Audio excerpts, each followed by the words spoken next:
Thank you very much, Phil, and everybody for inviting me to speak today. Usually I would be all up in the camera, but I am having some technical challenges. Luckily, I've pre-recorded my demo, so at least that won't go amiss. So for those of you that I haven't had the pleasure of meeting or speaking to before, hello. I'm Grace Picking. I'm a Senior Program Manager in the Azure Active Directory product group here at Microsoft. I specifically work in our customer and partner success part of the engineering product group. That means that I'm aligned to some of our largest and most complex customers here at Microsoft to help them get the most out of Azure Active Directory and our hybrid components. But actually, as part of my role, not only do I help them deploy, I bring the feedback directly back from the customers to my developer peers and my engineering managers so that we can work together to actually build out the product roadmap, design and develop new features and functionality, and ultimately take that out to the public. Within that, I've, for the past 2 years, been working very closely as one of the customer product success leads on Azure Virtual Desktop and how we make a better together story between Azure Virtual Desktop and Azure AD. Now, before that, just to give you a bit of background on myself, I've been at Microsoft for, it'll be my 5th anniversary in a couple of months.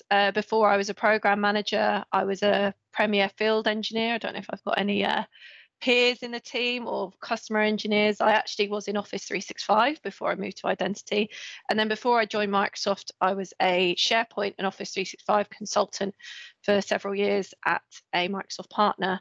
And before that, I did release management. So I know some of you may think, oh, you look a bit young. I've been around for 10 years, which is remarkable for me because it's flown by, especially the past 2.5. So what I'm going to talk to you about today is I'm going to assume that none of you have maybe a lot of experience on AVD, Azure Virtual Desktop and Azure Active Directory, but just to level set.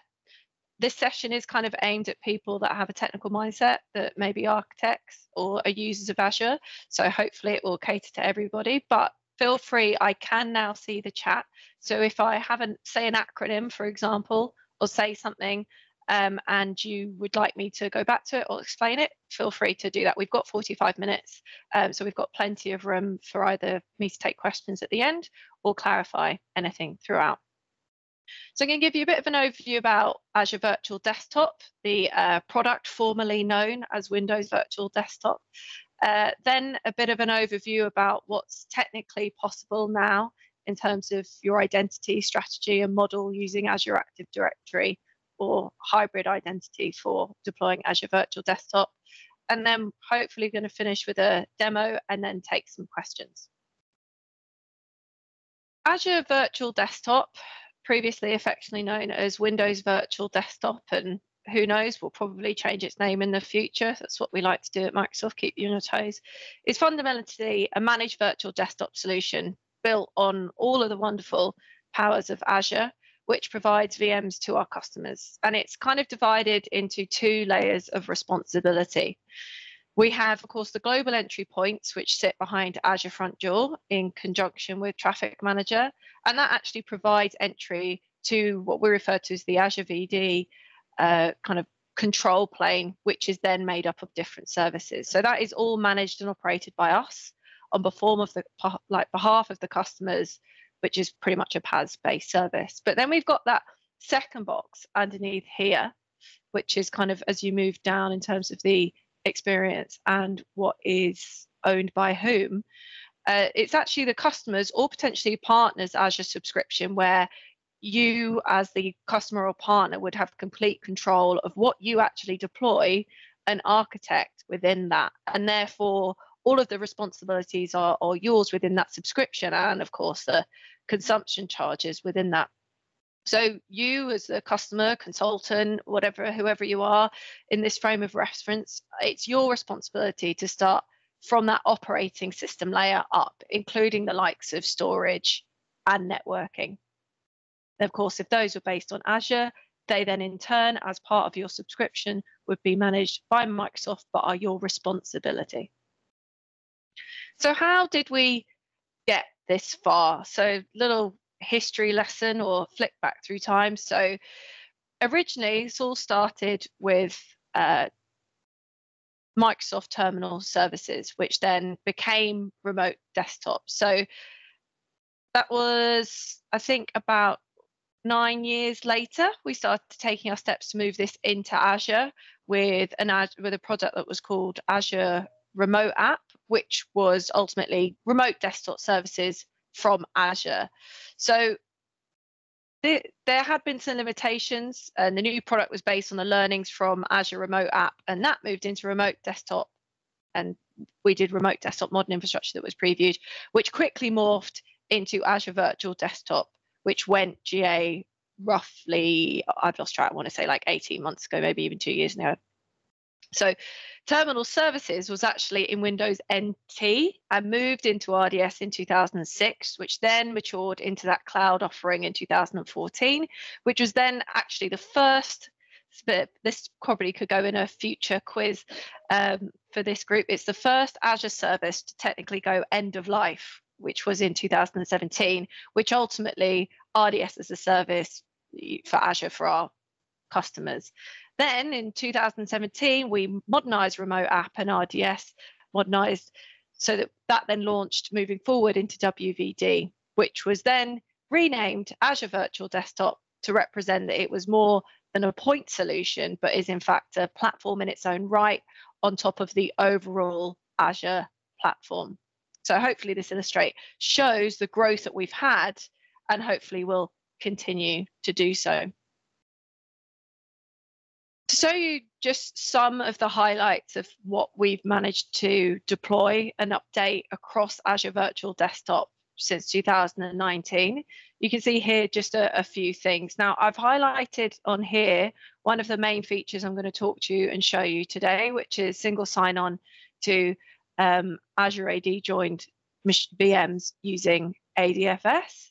And also, we're going to talk about some of the highlights here, including Azure AD joined VMs with FSLogix profiles, which is in public preview, and Azure AD joined session hosts going GA.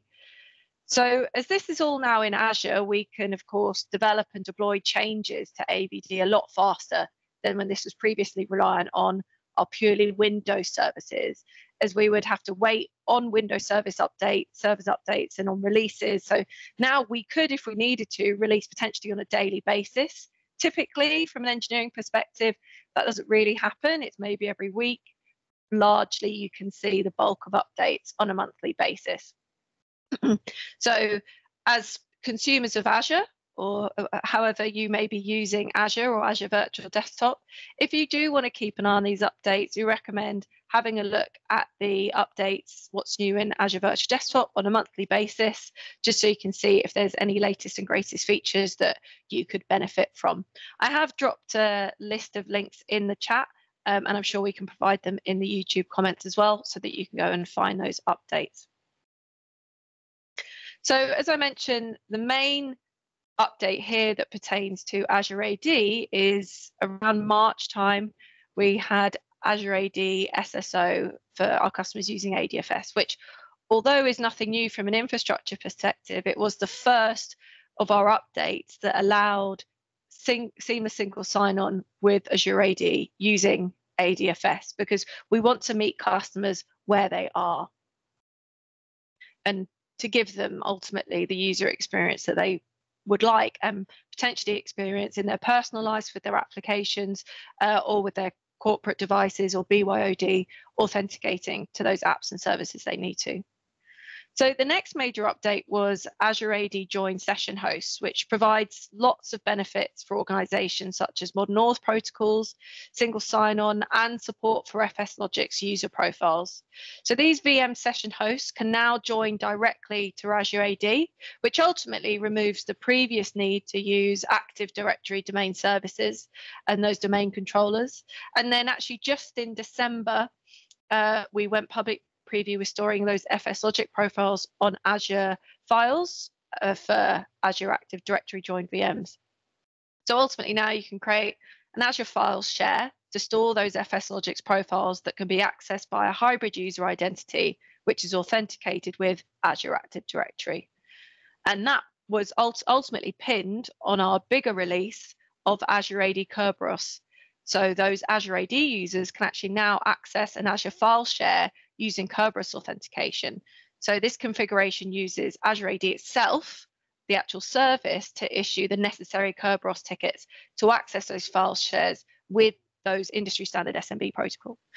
So your end user can access Azure file shares over the internet without requiring a line of sight to a domain controller from hybrid Azure AD joined and Azure AD joined domains, VMs. So before these major updates, Azure Virtual Desktop domain join needed both Azure AD and ADDS domain controllers, and traditional Windows Server ADDS domain controllers were on-prem machines, potentially Azure VMs, or maybe both. So, and these were accessed over site-to-site VPN or, say, Azure Express Route, or alternatively, customers were having to deploy Azure Active Directory domain services to support that trust relationship, and they had to sign into both, and that's just no longer the case. So let's double click on that. What are the current identity requirements when we think about Azure Virtual Desktops VMs, or all those applications, those remote apps, and how you actually authenticate those users? So there are two requirements. So first of all, when we want to get the user into the service itself, they first will get a prompt which is received if they haven't launched anything at all. So they are just authenticated to the service, where they are then hopefully presented with the portal or page to launch the VMs or the apps. You would then need Active Directory, and that can be connected to via Express Route or site-to-site VPN, or in Azure in a VNet, or could do both if necessary. It's key to point out here that this does require Azure AD Connect, because we need to sync those identities so that Azure AD has those accounts in the first place, to then potentially do, if you have ADFS, single sign-on using ADFS here. I'm just going to have a look at the chat window to see if there's any questions. There doesn't look like there is at the minute, but if there is, feel free to pop them in.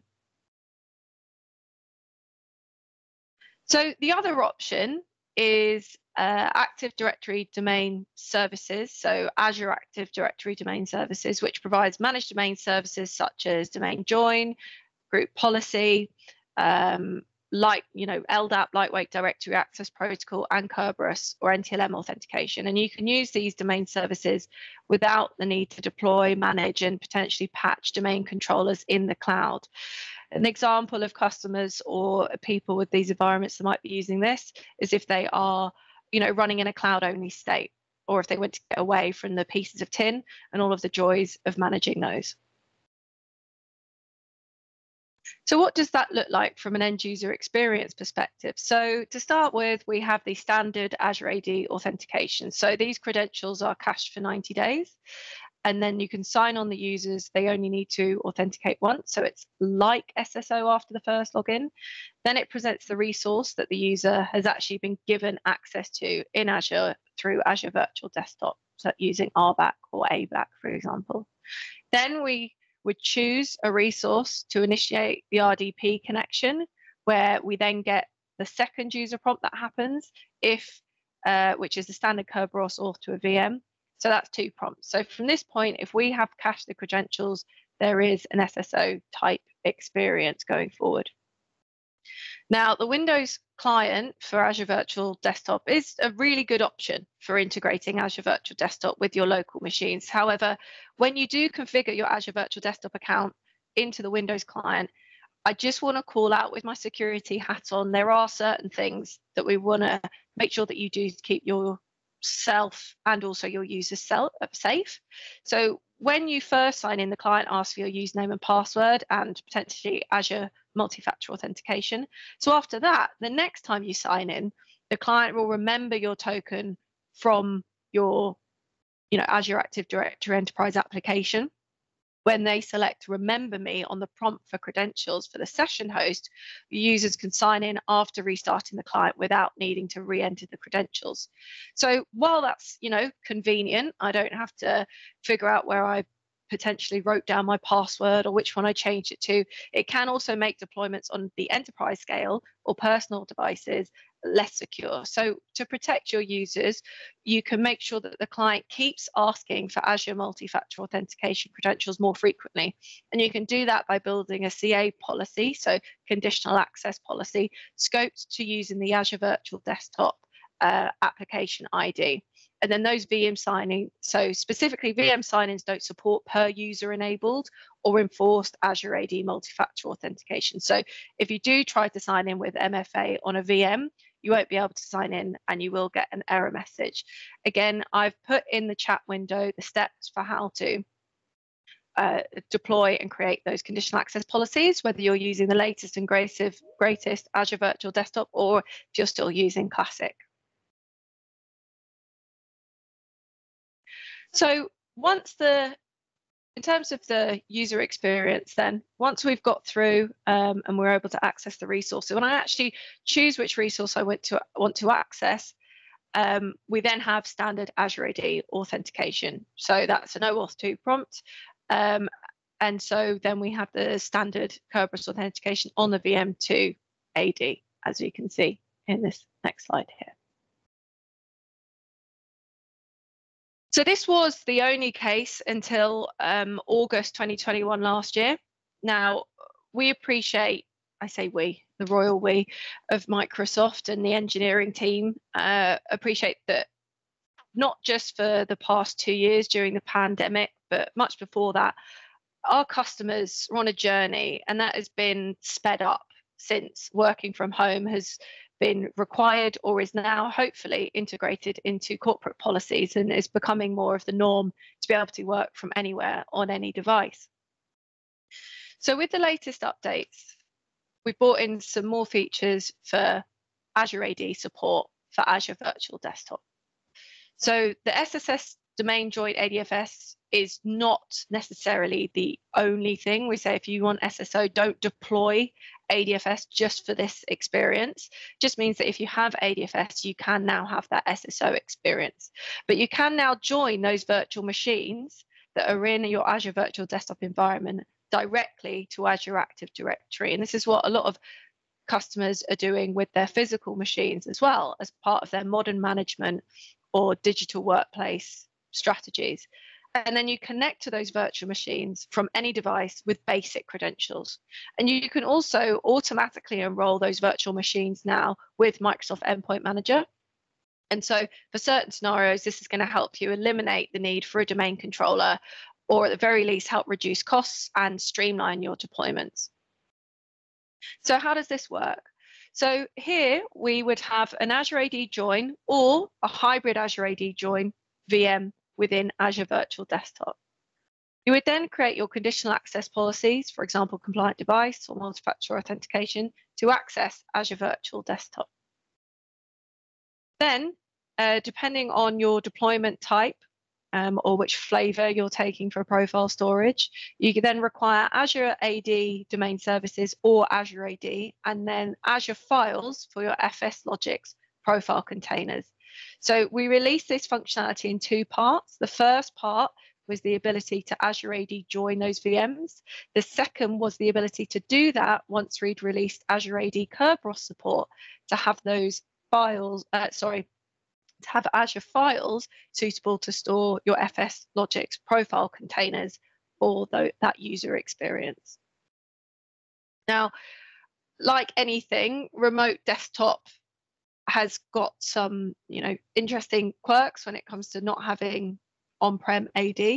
So the Azure AD-based RDP protocol was built a long time ago. And if you have a look back at the documentation, the latest recommendations for updates, that was with, 2012 and Windows 8. And that was the latest and greatest. And it doesn't give us as much flexibility as we need in terms of developing on top of that.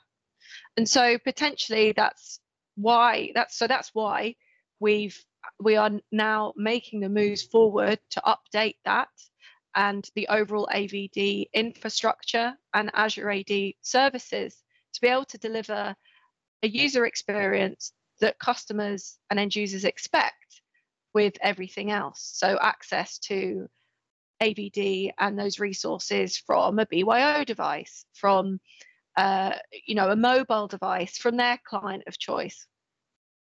And the great thing about having full Azure file support for those FS Logic user profiles is you don't need any additional infrastructure. So you no longer require on-prem file servers or Azure files on Azure Active Directory domain services. But if you have that, those can still be used because, again, we want to meet you or where you and your customers are.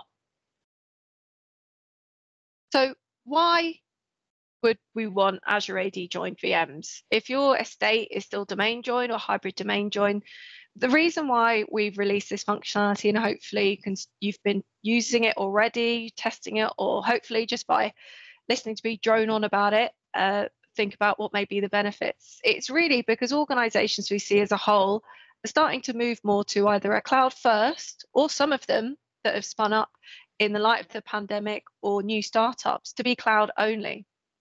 Ultimately, for all of the benefits of using the cloud in the first place, which is, you need less infrastructure, but specifically for Azure AD joined VMs, you don't need to deploy Active Directory DCs. You don't need to then set up that with ExpressRoute, which reduces your costs, not just of bits of tin and keeping the lights on or patching, even just the management and operational overhead of that alone. You also don't need line of sight to your DCs. A DC is still required if you want to access things like legacy Kerberos apps and file shares that don't support Azure AD Kerberos yet. And in that case, the VM does need line of sight to the DC, and the user needs to be a hybrid user. It's also less complex. So we have seen a higher success rate of deployments when deploying these VMs as Azure AD joined. And you'll see that hopefully in the demo that I can give shortly. It gives you that more of the frictionless experience. You can apply all of the conditional access policies through MDM that you might be used to if you're migrating your applications to use Azure AD. And as I mentioned before, for your FS Logics profiles, you can now deploy those in Azure files. So what does this actually look like?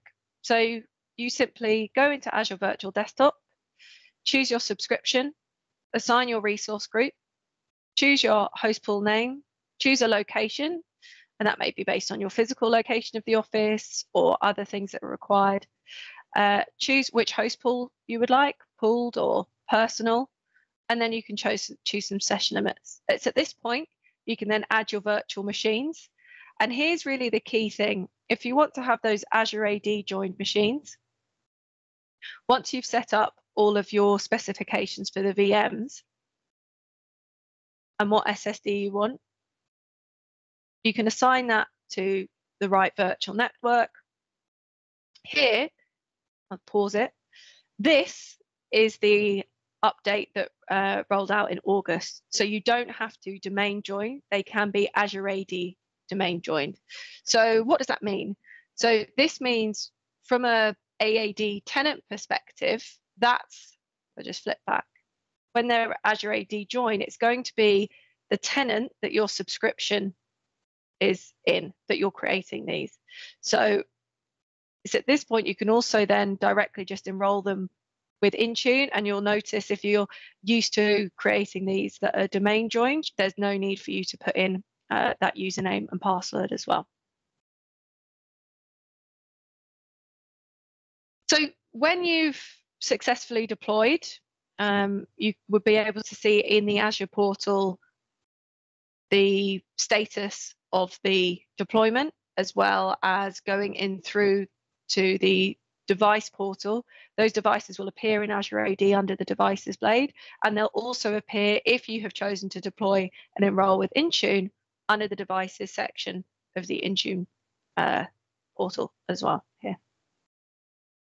Now, for you to go and then confirm enrollment, you can actually go and troubleshoot for these activities by going into the audit logs. So you should be looking for the device registration service and the activity of register device to confirm enrollment and hopefully success. What's also needed is the PKU2U protocol that needs to be enabled. So by default, based on some recommendations, this may be off for your organization, but if you're using this to connect to these in your tenant from the Windows AVD client, you'll need to enable this. And again, this just needs to be enabled. If you have disabled it, it's worth just making sure you understand why that was disabled in your organization, and register that you are making that change with, say, if you have security teams or risk and auditors for that type of connection. Now, this is a key thing here. If your device that you're using to connect to your Azure Virtual Desktop VMs or those applications is registered to a different tenant, or is not registered to your tenant, so maybe BYOD, or if you're using another client other than the Azure Virtual Desktop client, then the RDS TLS protocol needs to be enabled. And this is simpler to do. Just within the RDP properties, you would go to advanced and just change the target is Azure AD joined, :I:1. Next up, in terms of actually under the hood, how can you check for that Azure AD authentication to Azure AD? So we have the cert on the machine that's used to access Azure AD, and that's used to and issued by, and it will only contain MS organization P2P access. You can check that within the Azure AD token issuer certs folder. Those of you that may be interested about how that flow actually works, I just wanted to highlight this. So we have device P2P certificate, and that's what's used to authenticate the server to the client. That's acquired by the Azure AD Cloud Auth package and is persisted to the local machine or personal store. That cert is required and persisted only if the machine is Azure AD joined, and it's valid for 24 hours and updated every 5 hours, or alternatively every time the machine is rebooted. We then have the user P2P certificate, so that's used to authenticate the client to the server, and this certificate is requested by the client machine using the creds entered by the user, and this certificate is not persisted in the cert store, and it's only valid for an hour. You then have the CA certificate for P2P access, which is the CA root cert, and that's unique to a tenant. And this is acquired by the Azure AD Cloud Authentication package and persisted to local machine Azure AD token issuer store. It's valid for a year. And if the machine is Azure AD joined, this cert is acquired or updated again every 5 hours or every time the machine is rebooted, along with that device P2P certificate if the machine is Azure AD joined. Now, if the machine is workplace joined, so that's where you go to your user profile from the start menu and add the work account, or it's just Azure AD registered, this certificate is acquired or updated every 24 hours or on machine reboot and is also valid for a year. So it's that simple, she said. In terms of when you're creating these host pools and those VMs, you just choose under domain to join rather than Active Directory, Azure AD, and it can also then at that point, if you want to, enroll those VM in Intune for better and easier mobile management. So what does this look like for a Azure VD user with a device that's hybrid Azure AD joined? So first of all, you would select a remote VM or the application from the Azure VD client feed. Once you've done that, you'll be asked to authenticate to the selected VM. Once you've authenticated successfully, you are quite simply logged on and you have SSO. Now, what would that look like with Adfs, again, on a hybrid Azure AD join machine? Even nicer, you simply choose your session, for example, this is session desktop, you choose your application or VM that you want to access, and you're single signed on to the VM, no additional auth is required. What does this look like for Azure AD domain joined devices? So as you see here, you will go and you will choose the Azure Virtual Desktop client. You'll choose the VM. You'll get asked to enter your credentials. Here, it's automatically looking for my Windows Hello for Business certificate. I can then choose an alternative form if I want. So here, I'm going to authenticate using Windows Hello for Business. It's then connected me to the machine. You can see here, it waits for the session hosts.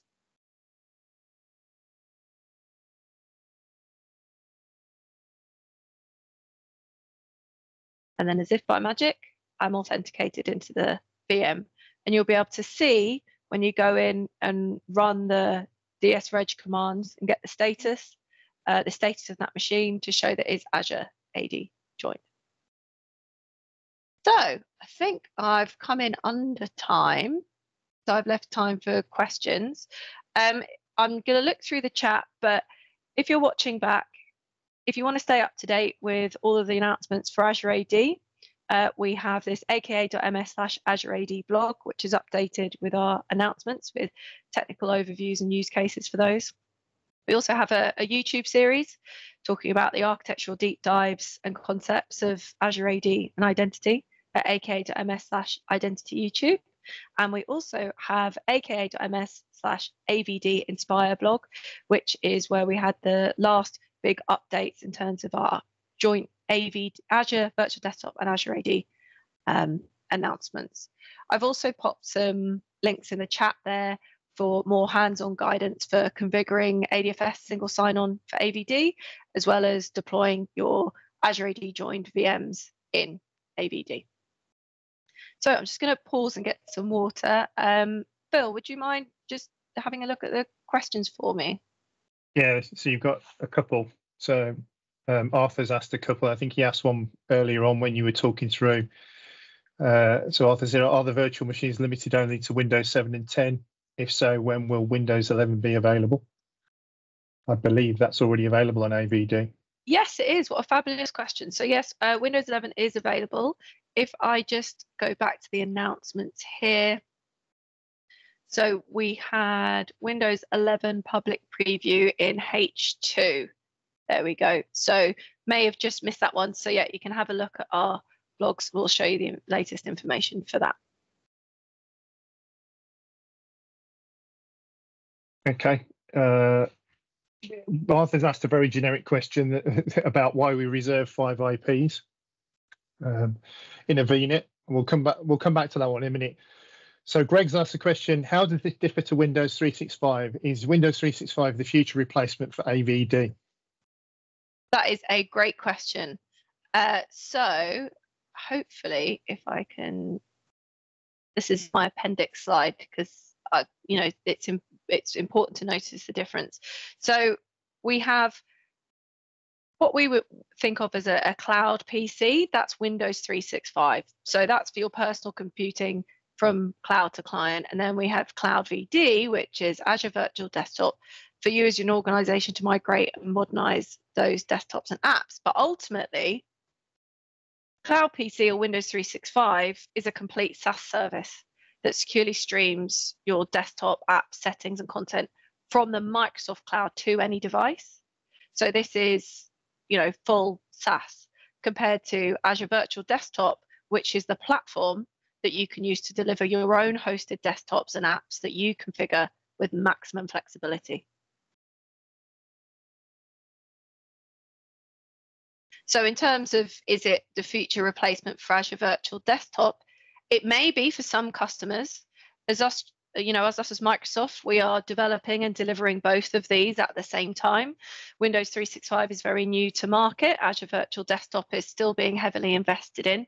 So it's not, one's not the future of the other. It just may be the future replacement for customers' existing VDI infrastructure or way that they even manage and deploy desktops. Right. Another question from James Duncan. Any news on physical tokens for MFA going GA?